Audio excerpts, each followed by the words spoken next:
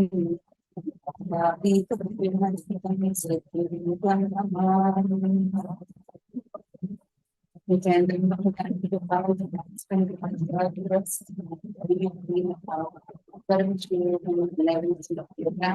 we can to all our viewers that are watching live right now through various social media platforms. How are you doing today? All the viewers across the social media platforms, Facebook, Twitter, Instagram, YouTube, various social media pages. How are you doing today? Very nice to see so many of you that have gathered here. And every one of you that have come, welcome to the day 3 of Paramashivoham. And today is a very, very special day because all of us are going to be learning, venturing into the parallel universes. We are going to be going beyond the zones that we are in right now, and we are going to be entering into the parallel universes. So, every one of you that are here with us, Ma Purani Gunashekaran, and Ma Nisha, Madonna, Nithyananda, Ma Chaitanya, Ma Alexandra, Ma Nitya Prema, and nice to see all. So many of you that have gathered with us. Mingyu Chen, Ma Nitya Chakravarti Swarupi, Shuan Zain, and Ma Lagam Mai, are you all ready, fresh for today's day after that intense yoga that all of us just did?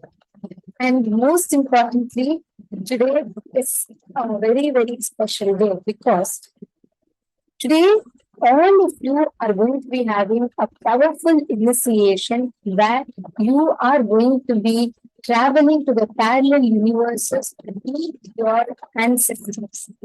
You have your mother-in-law, your mother, your father, your someone, your close relative who passed, who left the body, who have passed away, and you're not able to, you have a lot of connection with them and a lot of incompletion, but you really want to complete with that, then understand today is the day for you. Especially if you have someone in the COVID times, who lost their loved ones or who have lost their loved ones for any reason, in the recent past or any time, you can reach out to them, and this is the best gift that you can give them. When your parents had passed away, you really want to tell something to your mother, and you were not able to convey your love to her, or you really feel bad. But if she were alive, you really wanted to apologize to her for some things. You wanted to express your love to her. Then understand today's initiation is just for her.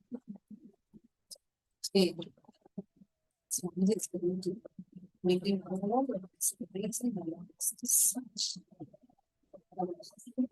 also.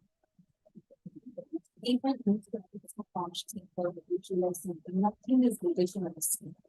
You just sit back, relax, and enjoy. This is a flight where you don't even need to have a seat. So these so much of this losing of this completion is happening, and you would be raised in the highest frequency of breath. Your ancestors, people that have their bodies, your loved ones. It might be your grandmother, your grandmother, or even your son or your daughter. That in the body. You can meet them. You can complete them. Experience tremendous completion.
Nithyananda, apologies. I hope now our audio is better. Are all of you able to see us and hear us better now? Nithyanandam, I sincerely apologize for the audio glitch. I hope all of you are able to see us and hear us. Is the audio better for all of you? If all of you are able to see us and hear us now, please let us know. Thank you. Wonderful. Thank you so much. Now, we were just sharing about today's initiation, and welcome to each and every one of you that is here with us. Nithyanandam, Ma Nitya Prema, Ma Alexandra, Hedi Shlak, Nithyanandam, Ma Dahanananda, Ma Sarlananda, Ma Ernestine Jackson, Nithyanandam, to all of you that are sitting here with us today. Ma Sally Shen. Now, today we are going to be entering into a very, very, very important and an exciting initiation. The initiation where all of us are going to be meeting our ancestors. We are going to be raised to such high frequency where, for example, unfortunately, your loved one, it might have been your great-grandmother or your grandmother. It might have been your mother or father, anyone, your loved one but who is no more in the body. Unfortunately, due to some reason, they have left their body, and you want to meet them and you want to experience completion with them, and you're really missing them. Don't worry, Swamiji is here for you. Swamiji is going to be initiating us in such a powerful initiation where he's going to be raising all of us to a very high frequency, making us all experience our parallel universe. You are going to be traveling to the Pitraloka. We all are going to be experiencing the astral travel, and you will get to meet with your ancestors. Anyone that you choose, you can meet with them. All you need to do is just get their picture and come and sit for the initiation today. The whole day preparation is also very, very, very important for this.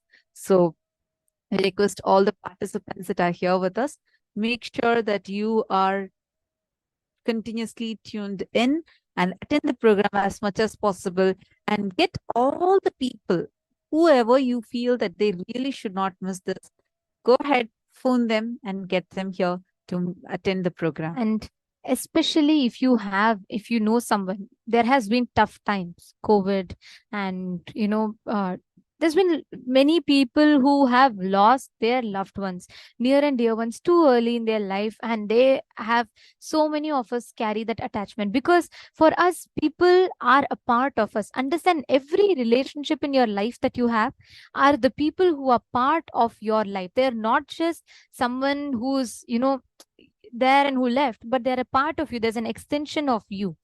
So anyone who leaves the body, they leave a certain amount of incompletion or pain or suffering inside of you, and that affects that being and you both ways. Today's day is where you're going to be working on giving that experience. You give that completion, that breakthrough to yourself, where you are experiencing that complete fulfillment of having met your near and dear ones. And whatever incompletion you carry, whatever suffering you carry, just connect to them, and you will see the way the whole transformation will happen in your inner space. You will have a phenomenal shift in your inner space. So today is the day for that. So do not miss this. Every one of you, Ma Navamani, Ma BP Shamla, and every one of you that are sitting here, just sit with that decision, that space of completion, and decide to manifest, decide to experience that completion with your ancestors. And let's all start our day with that. Today, if you have anyone that you don't want to miss, please reach out to them and bring them here for today's program. Today's initiation is too powerful and it should not be missed. So today we are going to be understanding about what Hinduism has to say about these extraterrestrial beings. What does Hinduism have to say about the space of one space of completion with ancestors? What does Hinduism talk about aliens? Do we believe in parallel universes? And if so, what are these parallel universes? Why should you know about it? And why and how is it going to matter to you in your life? We request every one of you to get ready to listen to these answers, to know about what Hinduism has to say about all of these.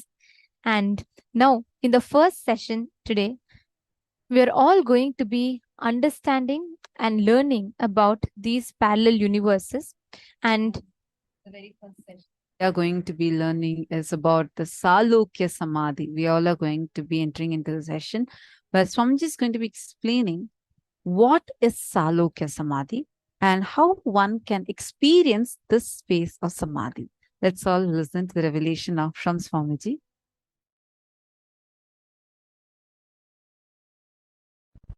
Human beings, listen, one of the biggest problem human beings facing in the world is feeling alone, feeling lonely, feeling orphan, feeling left out, feeling ununderstood, feeling unrecognized, feeling lonely, all this.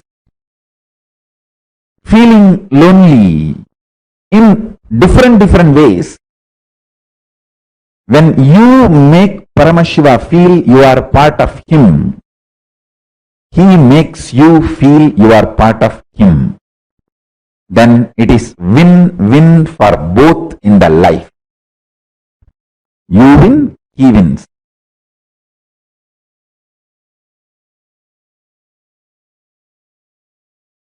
I have seen my grandmother, my grandfather, at least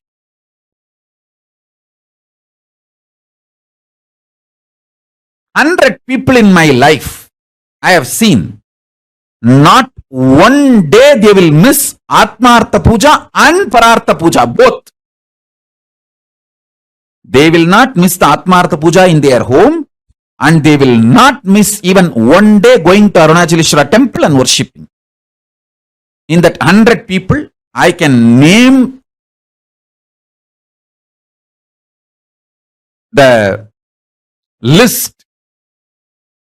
First will be my Guru Panduranganar, then my grandmother Anusuya Ammal, Rajamudaliyar, Annamai Chettiar, my another grandfather, Rajamudaliyar's brother. But the titles vary in Tiruvannamalai, the same community, same family, the titles vary. That's the way it is.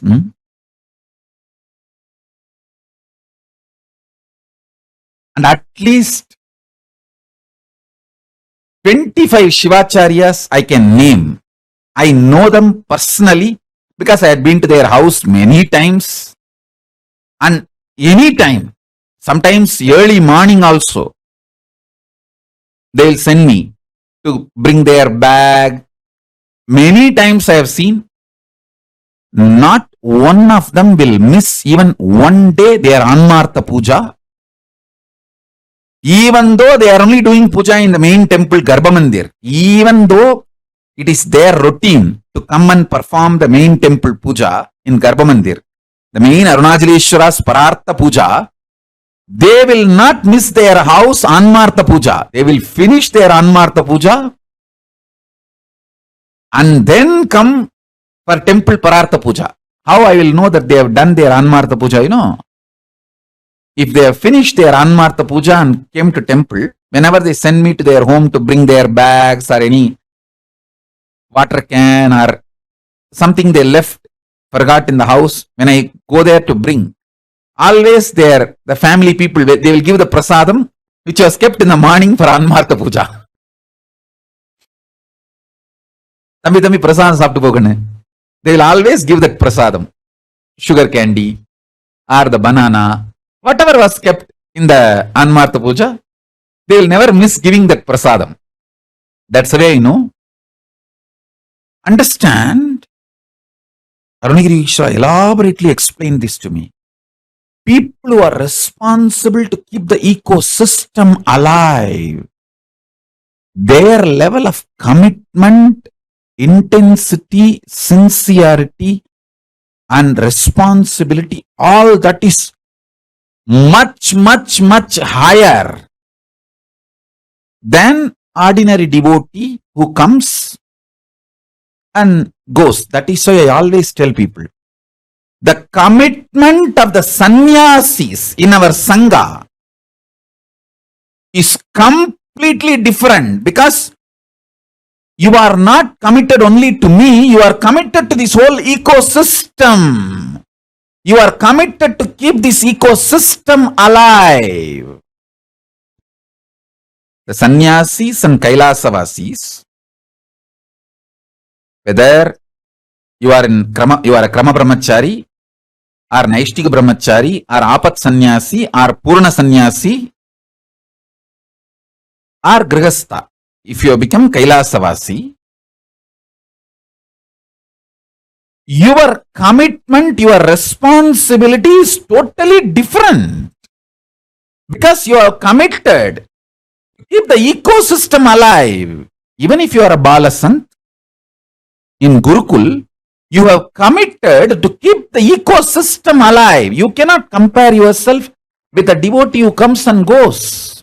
See, Sometimes a devotee who comes to Arunachaleshwara temple, he gets the boons from Paramashiva much, what do you call as bigger than the boons given to Shivacharyas or the Saiva Velada administrators of the temple. But you need to know, living around him and keeping the ecosystem alive and being dedicated to him is the greatest boon than any other boon. If you measure from the outside world, outer world, in that scale, sometimes a devotee might have got a bigger boon. Oh, he got a lottery. He came to Arunachaleshwara and prayed and got a lottery. That doesn't mean immediately you will start thinking all the temple, Maniyam and Adinams, Sannidhanams, oh, even a devotee got lottery, crores. Seems like he is in a better position. No, surely not. His commitment, his relationship is different. Your commitment, your relationship, your responsibility is different.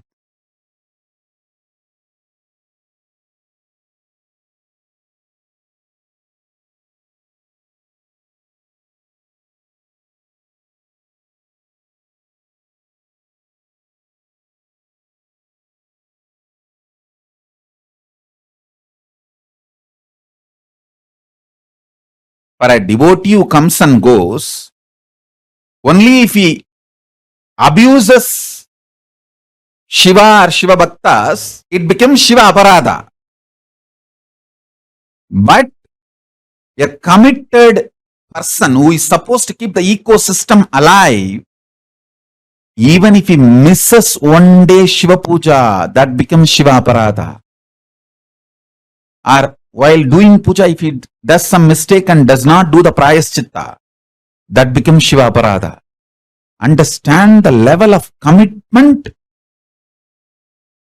and the responsibility is different.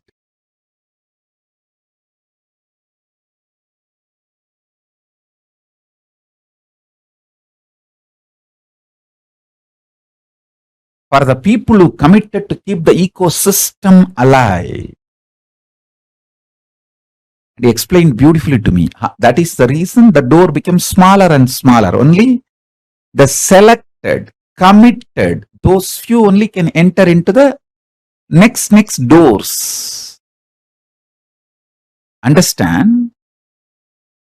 People who committed to keep the ecosystem alive, Kailasavasis, whether you are a Gurukul Balasant or Krama Brahmachari or Naishtika Brahmachari or Grihastha or Sannyasi, Apat Sannyasi, if you belong to the order, Kailasavasi,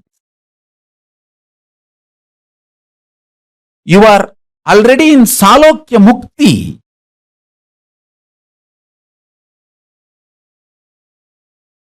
So your commitment is different, your responsibility is different.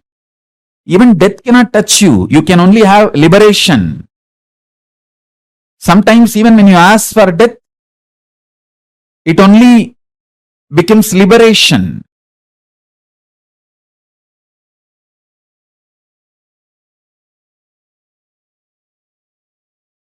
So understand,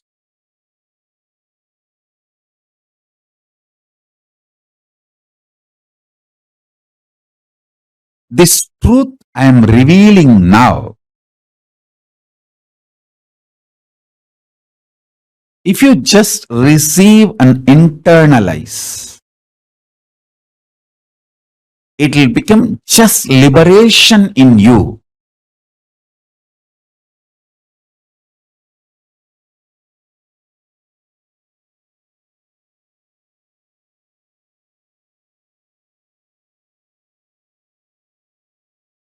The example now I gave, what Arunagiri Yogeshwara taught me, how the doorway becoming smaller and smaller when you go near the Garbha Mandir. Same way, when you start intensely listening,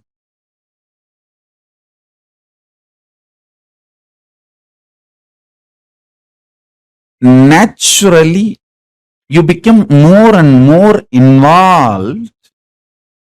You become part of this ecosystem, and initiation simply happens to you.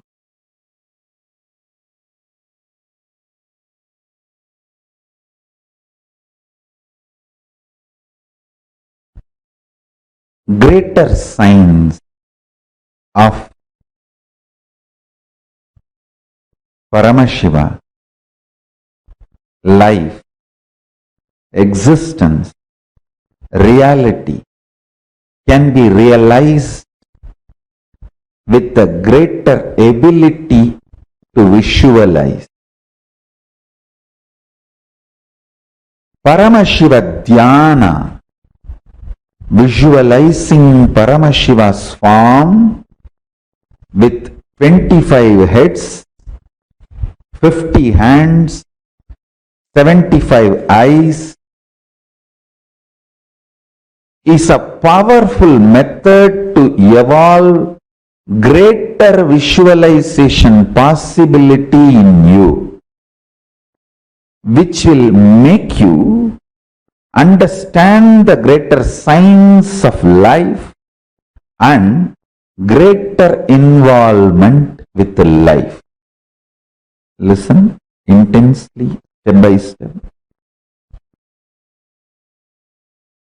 When you have greater possibility of visualization, your involvement with life will be more courageous.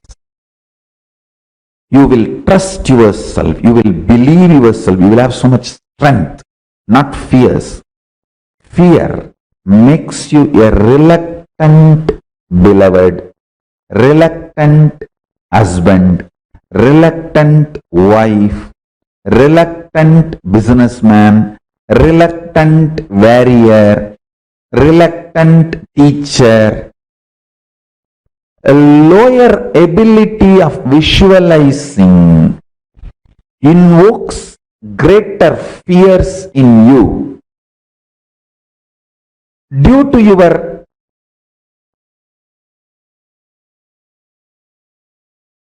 lower visualization level, more fears, more unknown. Because there is more unknown, more fears, less involvement. You become a reluctantly involved in everything, and that creates more fear. It becomes a vicious circle. More fears, less involvement. Less involvement, more reluctance. More reluctance, more fear. And more fear feeds into less involvement. Less involvement, then more reluctance. More reluctance, more fears. Just more and more and more this vicious circle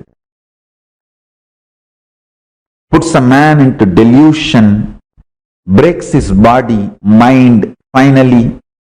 There is no actually finally, it is just deluded existence. Greater possibility to visualize changes the whole game. That is a tipping point. When you have a greater possibility of visualizing, less fears, more involvement, whether in your business, in your career, in your health, in your relationships, in your power manifestation signs, in your enlightenment, in everything you do, greater involvement.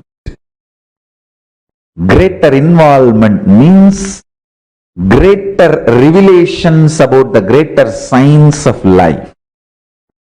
When you understand the greater signs of life, greater courage, more possibility, more fearlessness, more joy.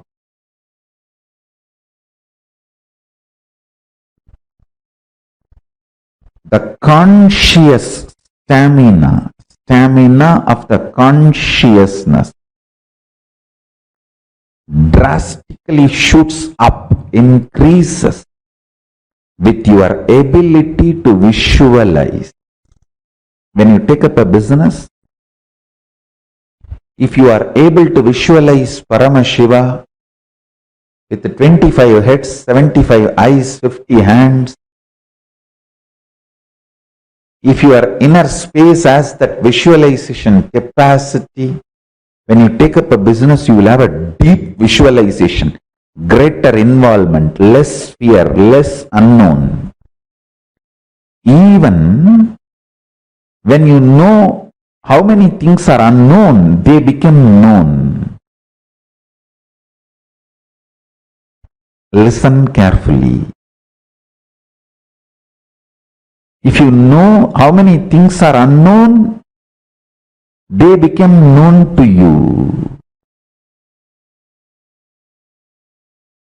Intensely understand.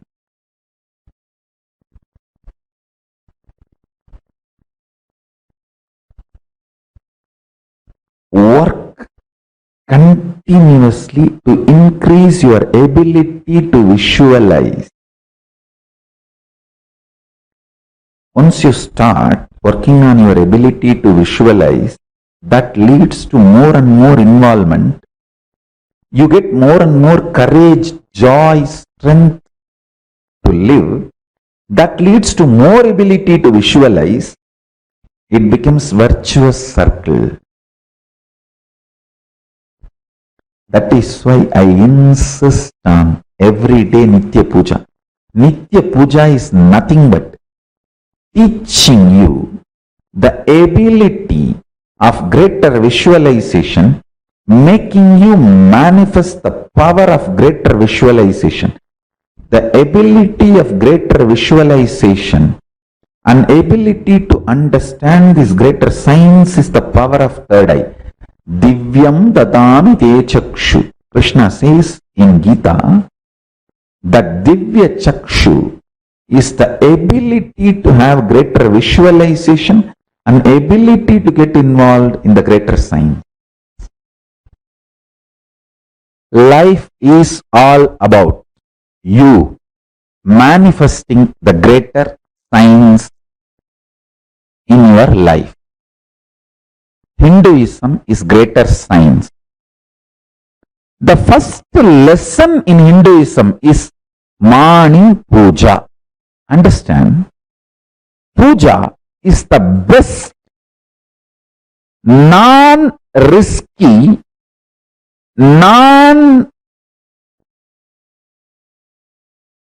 listen carefully, let me repeat.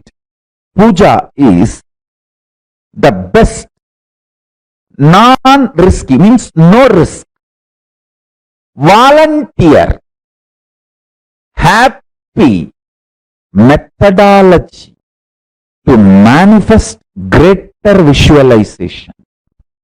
Listen, morning, when you sit, visualize Paramashiva is sitting in front of you beautifully with a smiling face. Oh my daughter, oh my son. And beautifully with 25 heads, 75 eyes, 50 hands, with Parashakti in the lap. And Swamiji is sitting at the feet as an incarnation, embodiment of Parashakti and Paramashiva.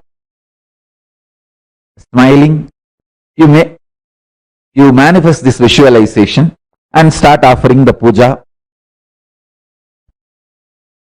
Asanam samarpayami, bhadyam samarpayami. Maybe after a few seconds that visualization will melt down, but don't worry. Again visualize and do it. In this whole process, it may take, if you are not enjoying being with yourself, you will finish it quickly in 3-4 minutes. If you start enjoying being with yourself, it will go even up to 2-3 hours.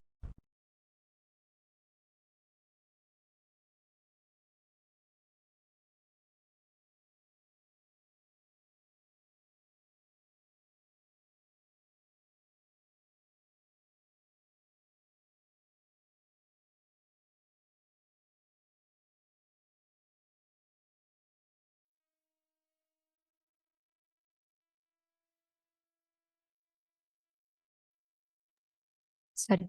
Salokya Samadhi. Swamiji had very beautifully revealed to all of us here how each of us continuously living in that space where living around the master at all times, continuously living in their presence and space is Salokya Samadhi. Actually, every Kailasavasi is in Salokya Samadhi. Every single Kailasavasi who whoever is part of the Kailasa living around as sannyasis, Swamijis, each of us are actually experiencing that space of Salokya Samadhi. So every one of you that have joined with us, literally where you become part of Swamiji's life, where you become part of the Guru's life, that is Salokya Samadhi. Living around the avatar, experiencing constantly. See, normally what it is you, Swamiji becomes a part of your life when you get connected, you start attending programs, and you experience that shift and transformation in your life. Swamiji becomes part of your life. But Salokya Samadhi is where you become part of Swamiji's life. You become a part of his life. You become a part of the people that is part of his life, where he plans and Swamiji personally guides and Swamiji himself takes us through. That is Salokya Samadhi.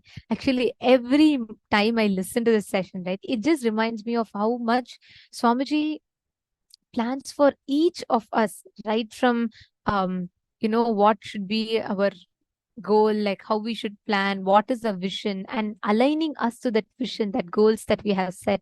That space is Salokya Samadhi. So it's a very, very beautiful space in itself to be in. And that is what Swamiji bestows to all of us living around him in his presence. Actually, all the Sarvajñapita Yajamans, Ma Parichedya, Ma Carry Chow, Ma Mahadeva Swarupa, and Ma Sharmi Patel, every one of you that are sitting here, understand, all of you are actually in Salokya Samadhi. The moment you take a step, right, each of you have taken a step to become part of the Kailasa, to become part of the founding father or founding mothers of Kailasa. And please understand that each of you have become a part of the Salokya, Swamiji's world, means his life, his family, and part of his vision. So that is a space of Salokya Samadhi, and that is what Swamiji is gifting to all of us.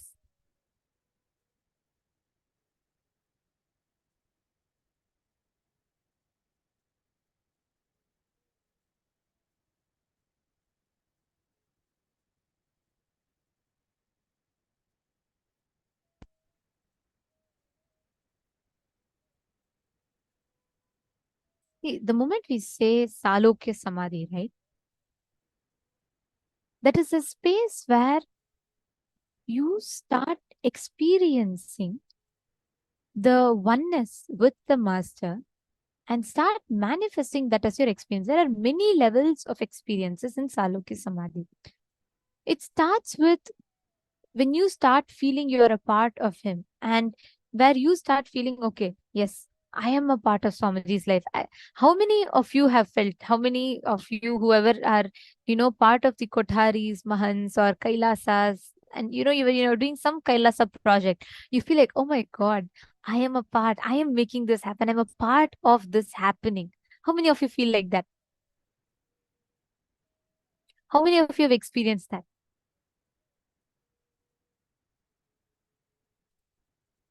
Understand, that is the experience of Salokya Samadhi. That is the first level. Ma Yogamala is saying, yes, ma. Especially when you enrich others, right? You'll feel like, oh my God, yes, I have become a part of their life. I have become a part of, Swamiji's life in making this happen. Beautiful. Actually, that experience is Salokya Samadhi. Ma Saralananda is saying, yes, I was a Kothari.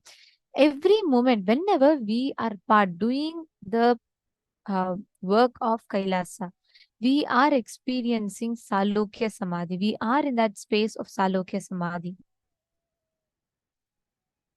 The next way of experiencing it is continuously doing ajapa japa. Means remembering his actions, his words, his leelas, his lifestyle, the Ananta Kalyana Gunas, his auspicious qualities, the way he expresses, the joy he radiates, all of this is Salokya Samadhi. Means when you remember that favorite pastimes, whenever we share the experiences or moments with Swamiji, all of that is Salokya Samadhi. The next way is keeping the ecosystem alive.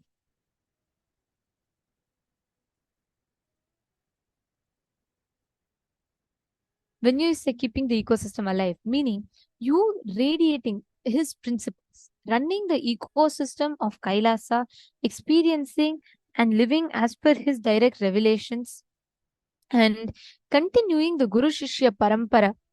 That is the one of the ways to experience Salokya Samadhi. One is you living in his world, or two is bringing his world to where you are, which is Kailasa, bringing Kailasa to where you are. That is Salokya Samadhi. And the next one is the Paramashiva Dhyana, means visualizing Paramashiva. This 25 heads, 50 eyes, 75 eyes and 50 hands.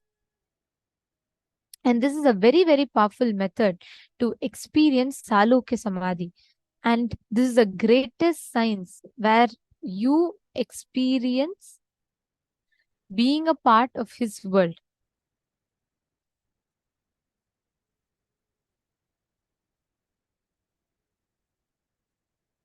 Most of the times, all of us battle with emotions of loneliness, feeling orphaned, feeling left out, feeling like there's no one for you, feeling alone, feeling unrecognized. All of these happens in multiple different ways. Salokya Samadhi is where Paramashiva thinks for your life. Your responsibilities are taken care by him, where he takes care of you.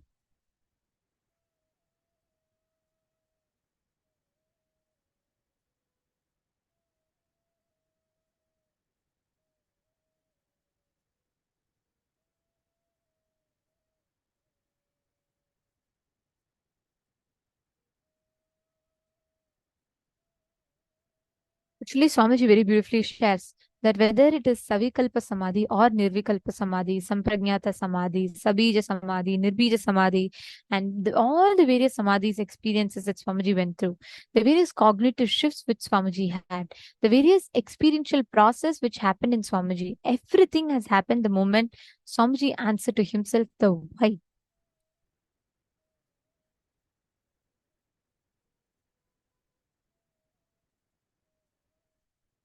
You answer the whys in life. The why will remain as an incompletion if you do not answer it. If you complete with your why, with the right answer, the if will not happen. Don't allow the if, the assumptions to happen. When the why is not complete, take a few minutes, ask why. All the whys. Okay, why exactly should I follow this? Why exactly should I live these principles? Why should I do this? Why should I do that? All these basic whys that we have in life, attend to them. Let us, each of us, take a few minutes, attend to each of the why in your life. Why should you follow some principle? Why should you do something? Why should you not do something? And why should you listen to something? Why should you not listen to something? All of these basic whys that you carry, please take a few minutes, pen down and answer your whys, the basic whys in life that you carry.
Now, as all of you have finished writing,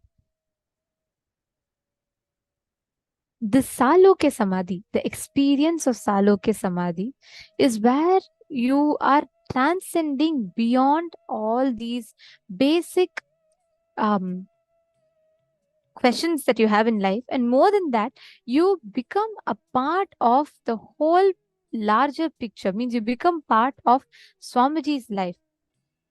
Ma Satya is asking a question.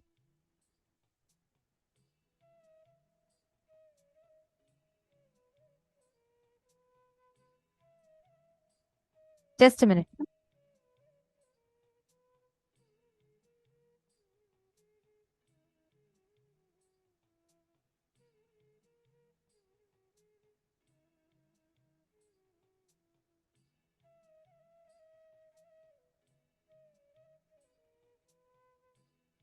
Satya is asking a question. Why should we chant long mantras, Ma? Is it to get focused? Would like to know why long mantras? And what is the 1200 breath process? Okay, Ma, see, all mantras that we chant, you need to know, it's English, I talk to you, you talk to me, that's all. It's just communication. But Sanskrit is one of the most profound languages. Every syllable that is created in Sanskrit, it is scientifically proven how it awakens your brain. Actually, Sanskrit is one of the most advanced languages, which is recognized as one of the most ancient languages, and it is so beautifully planned such that the vibrations that you create in you, when you chant these mantras, they directly, just that vibration creates one experience in you, just the vibrations. So, Ma Satya, when you sit and when you listen and when you chant these mantras, you are creating those cosmic vibrations in you, which itself will give you the experience. It will raise you to that highest frequency. Are you understanding? Ma Satya K. And why 1200 breath processes? Okay, this is a fun fact. You all will be learning about it more, but I'll just tell you the basic. You exist in multiple parallel universes. Okay. The only thing that connects you to all the parallel universes is your breath. When you breathe in and breathe out, that breath is what connects you. That is the sutra. There's a very beautiful line in Bhagavad Gita. It says, Sutre Manigana Iva. Means like how I'm wearing this mala, right? All these Rudrakshas that you see are all strung together with a thread. Same way, the string that strings all your 14 forms in 14 lokas, you all will be learning about it. There's like a spoiler I'm giving you all right now, but you all will be learning about it in elaborate details. But the string that connects you all in the 14 lokas is breath. Your breath takes you in all these 14 lokas and connects you together. So that is what connects you in each of these lokas. You're understanding? Okay. Ma Chetana, where is your friend? Where is Ma Sneha Patil? I don't see her. Has she joined today? You should get her. They should not miss. Today is a very, very special process, and at any cost that should not be missed. Okay. Ma Sneha's putting, I'm here. I don't see on camera. Okay, no problem, Ma. No issues. Ma Sneha, you'll really enjoy today's day, because yesterday I had a lot of questions on how you can manifest these powers. Today, beyond our manifesting and all these capabilities and abilities, today you're all literally going to be manifesting that higher lokas and higher dimensions of yourself. You will literally face yourself in parallel universe. So it's a very beautiful process that Swamiji is going to be conducting. Actually, very, very, very exciting one today, because so many participants, like literally I should say almost all the participants have been able to connect with the people that have left their body and able to get in touch with them, complete with them. So it's a very powerful process. So really today's day is a very exciting one. You all can invite, see, as earlier we were mentioning, during COVID, when the pandemic hit, a lot of people lost, even very young people lost their lives. Many families lost their very near and dear ones. So if you know of anyone that is still suffering with that pain, or you feel like this process would be a boon for them, do get them. Anyway, the program is open completely for free. So there should not be any reason for them to, miss it. The thing is, they need to be there from morning till night. At least today, one day, they all can dedicate for this. How much possible, let them sit and attend. Even if they're going to office or they're working, doing something, let them at least put the headphones and keep listening to the sessions, do the exercises. This would help them to have the best experience. The whole day preparation is needed. Understand, Swamiji is saying that you don't worry, you don't even need to tell, you don't even need to sit and do some big tapas, some sadhana, nothing you need to do from your side. Just be here. I'll do everything for you. So Swamiji is, out of his immense compassion, stretching himself so much just so that we all can have the experience. Let us all just take a few minutes and invite all the people, that whoever you are able to think of, who can benefit from this. Even if you feel like that person is new, they're not connected to Swamiji, it is okay. You go ahead and invite them. From your side, you try your best.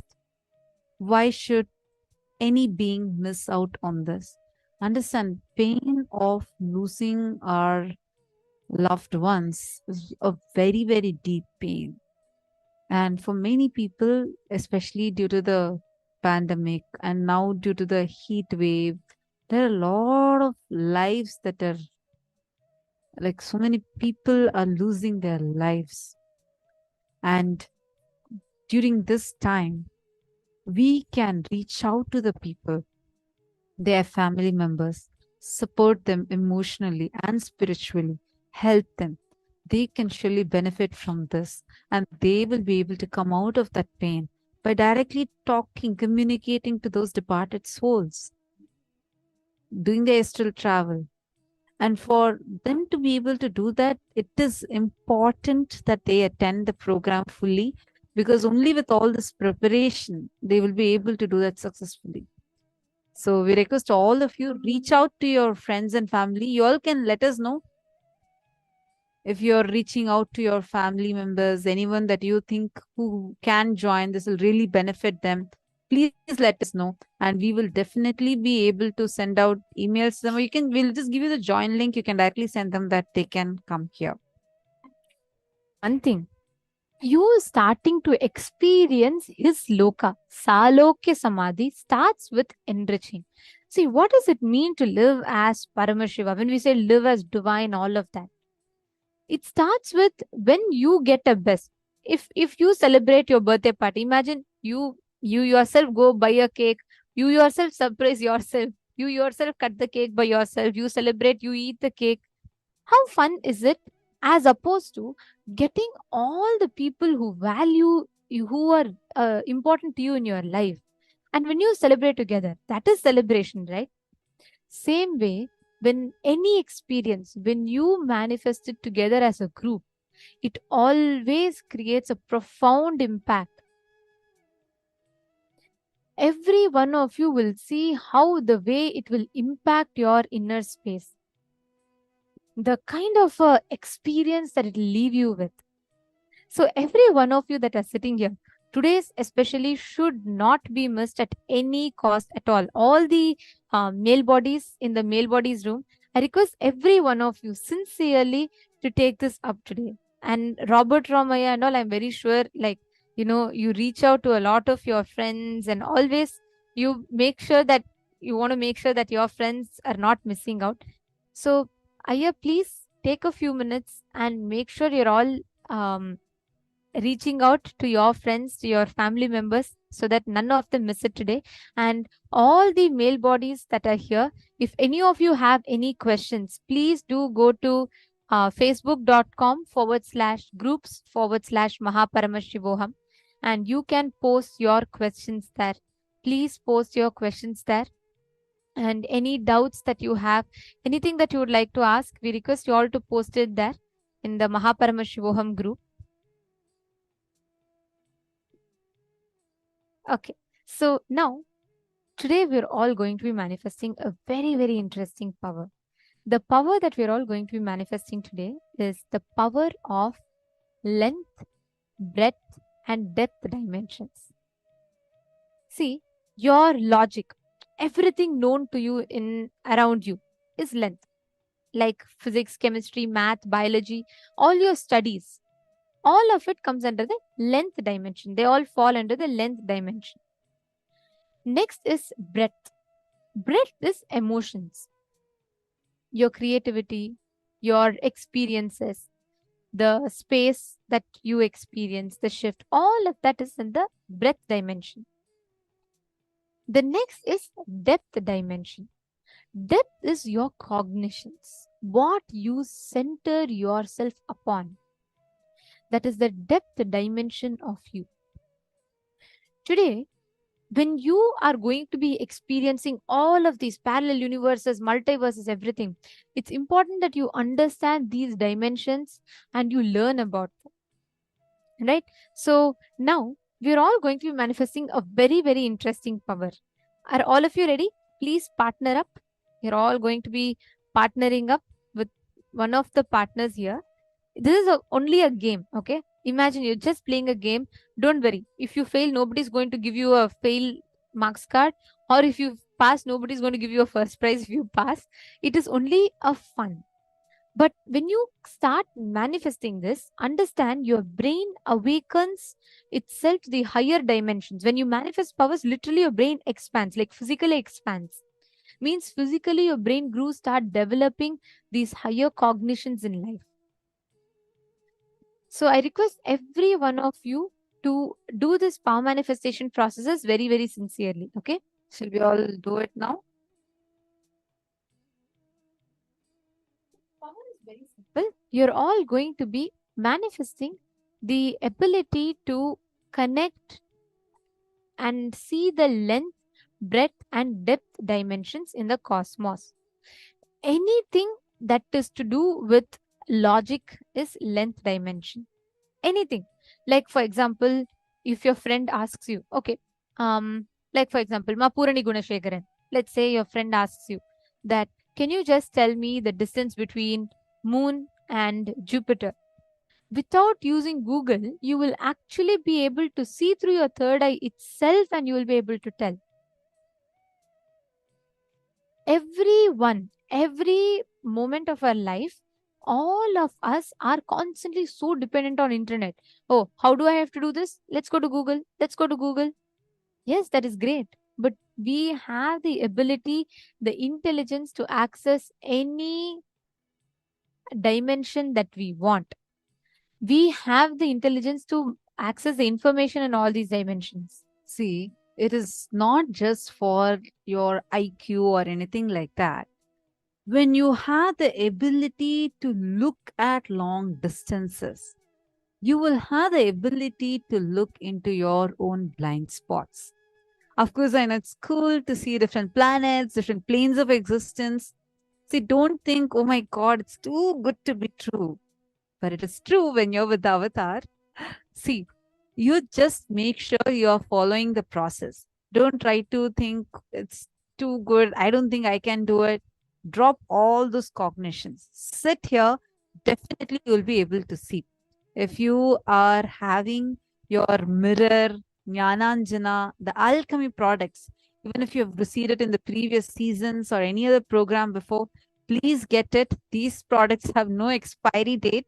They are still retaining the energy, because in the Kristashila, like the granite slab that Swamiji has energized, or the mirror that Swamiji has energized, all these, you will be able to see these information very clearly. Now, the first thing, when you are able to activate your length dimension, length means your logic. Logic, like anything that you are thinking, your knowledge will become that sharp.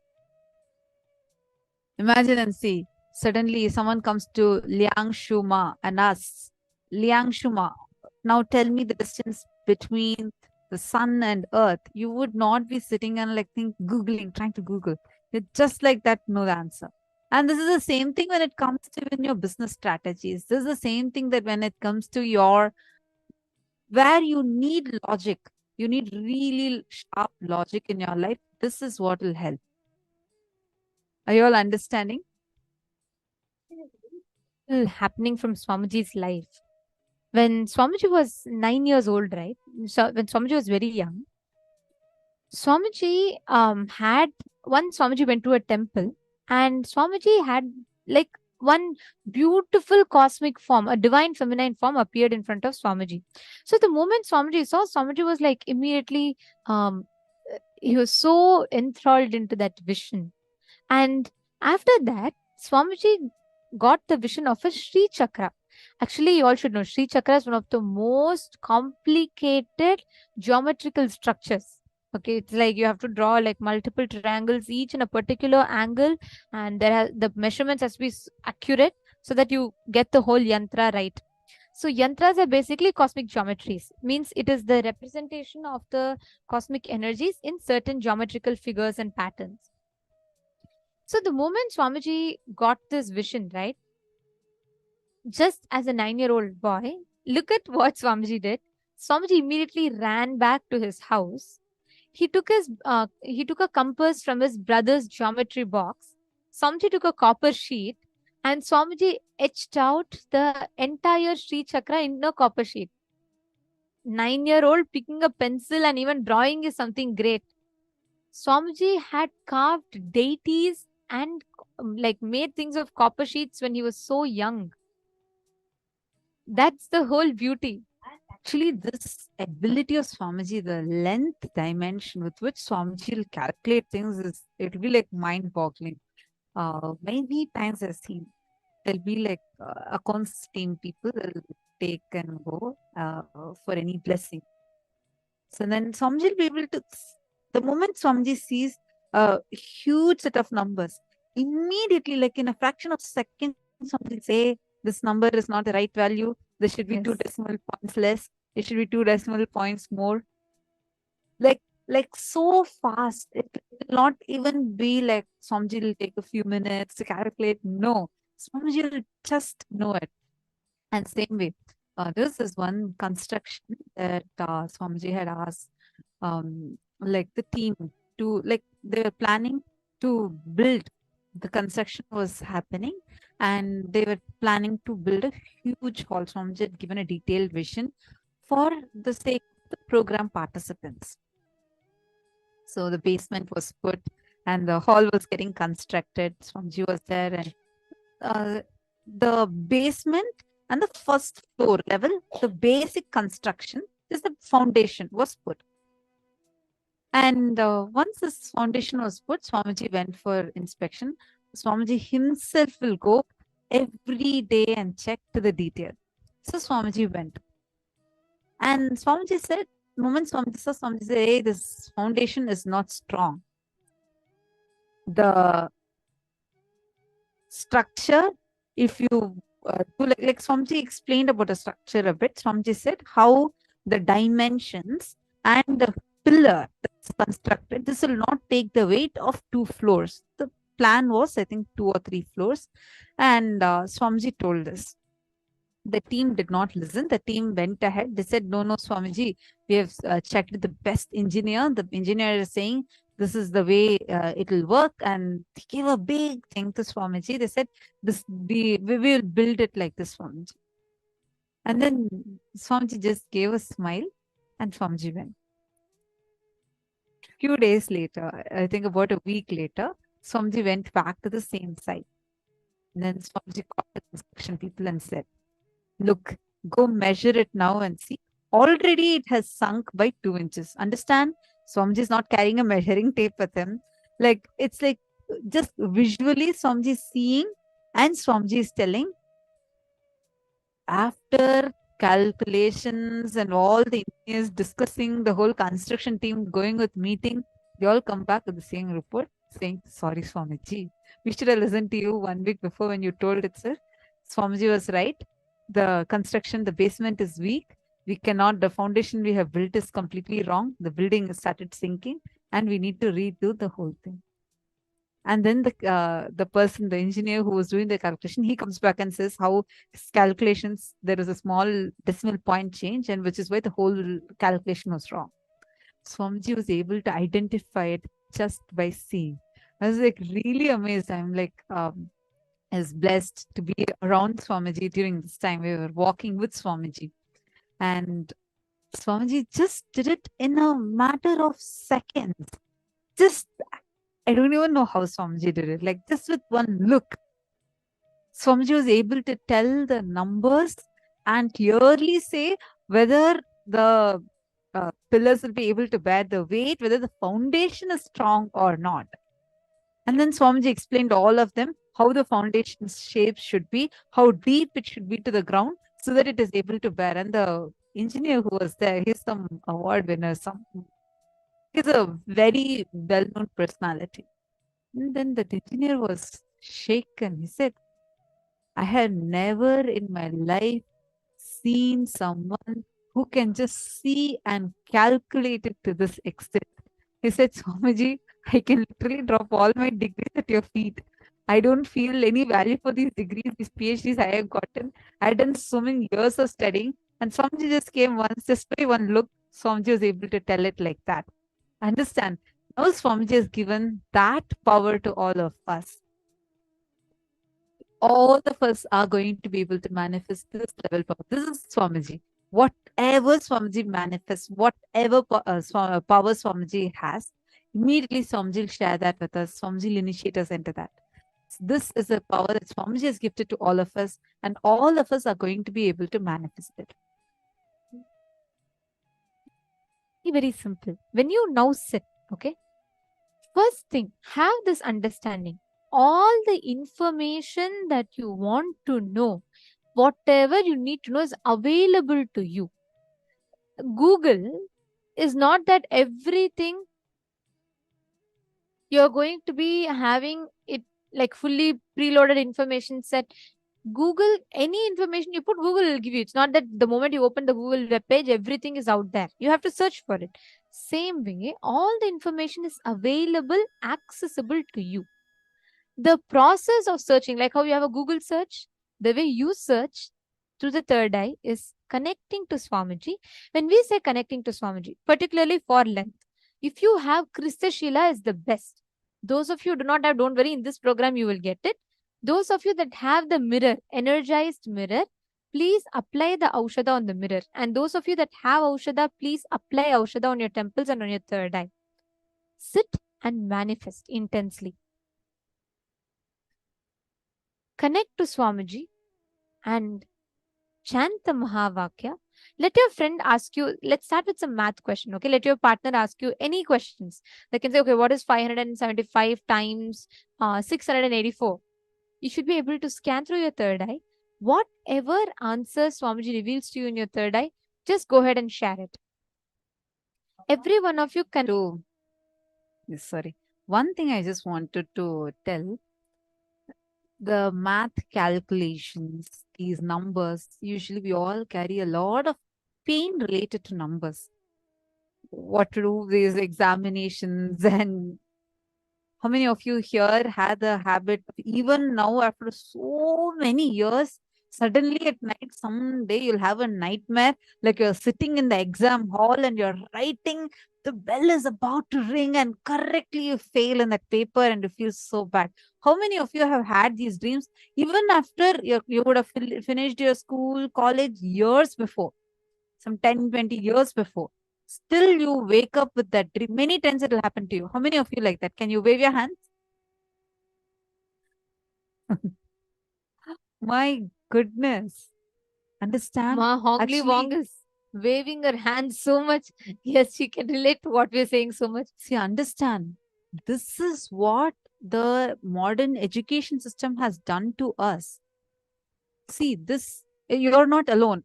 I was thinking, like, I got these kind of things. I used to think that, okay, it's only like maybe a few of us experiencing. I saw it was like a meme on social media, like where even now after 20 years, 30 years, people still wake up with a nightmare thinking that their exam time is almost over and they're just not able to finish the paper or something to do with this examination. That has become such a deep incompletion in us. So when you're starting to manifest these number, like play with the length dimension, even if you're not able to manifest it initially, it is okay. It's okay. There's no problem. Swamiji will manifest it through you. You just go on doing completion with any other pains that are coming, incompletions that are coming. Just understand, if you're not able to immediately manifest the numbers, the only reason is the past suffering that you have been through. Swamiji says it affects our very consciousness. The pain that is inflicted upon us during this period of exams and whenever we are studying all of these, it inflicts us that deeply. You all are understanding? So the way, the length dimension, once you start mastering it, all this pain will completely get healed. Then you will not get any such nightmares.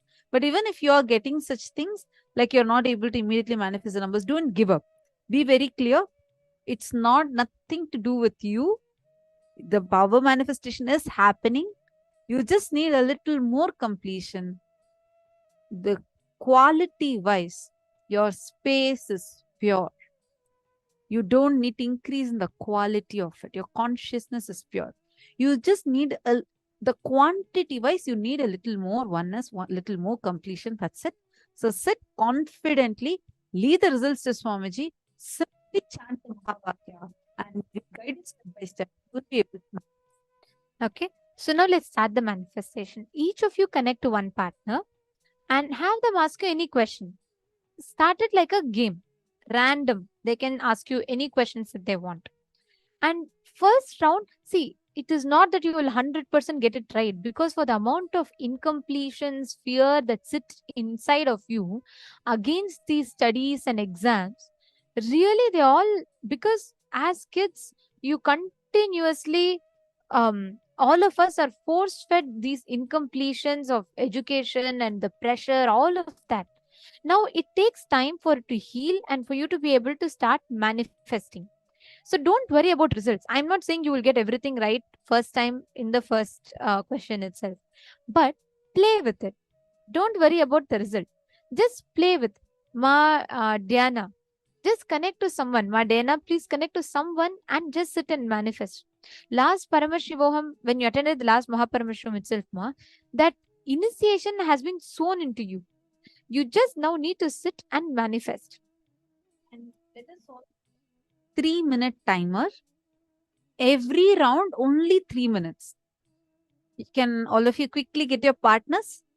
One team will be Nithya team, one will be Ananda team. All of you can choose who's Nithya, who's Ananda, just for the sake of like team A, team B, like that. Just quickly choose who will be the Nithya team and who will be the Ananda team. And we are going to be beginning a 3-minute timer. Just 3 minutes per round, 3 minutes. You can give your questions now. Are you all ready with your partners? Have you all gotten your partners? Ready? Shall we begin? Quickly get your partners. Just see the chat itself and you all can connect. That will be faster. Yeah, it will be better even if you get your own family member, your friend to join, that you guys can partner with this. This is fun. We need to do a lot of rounds, so we need to go faster. Sit, chant Mahavakya, whatever numbers are coming, it will type. Okay? Let us all start. Please connect to your partner. Simple. Close your eyes. Whatever numbers are coming in your third eye, share that with them. Nityananda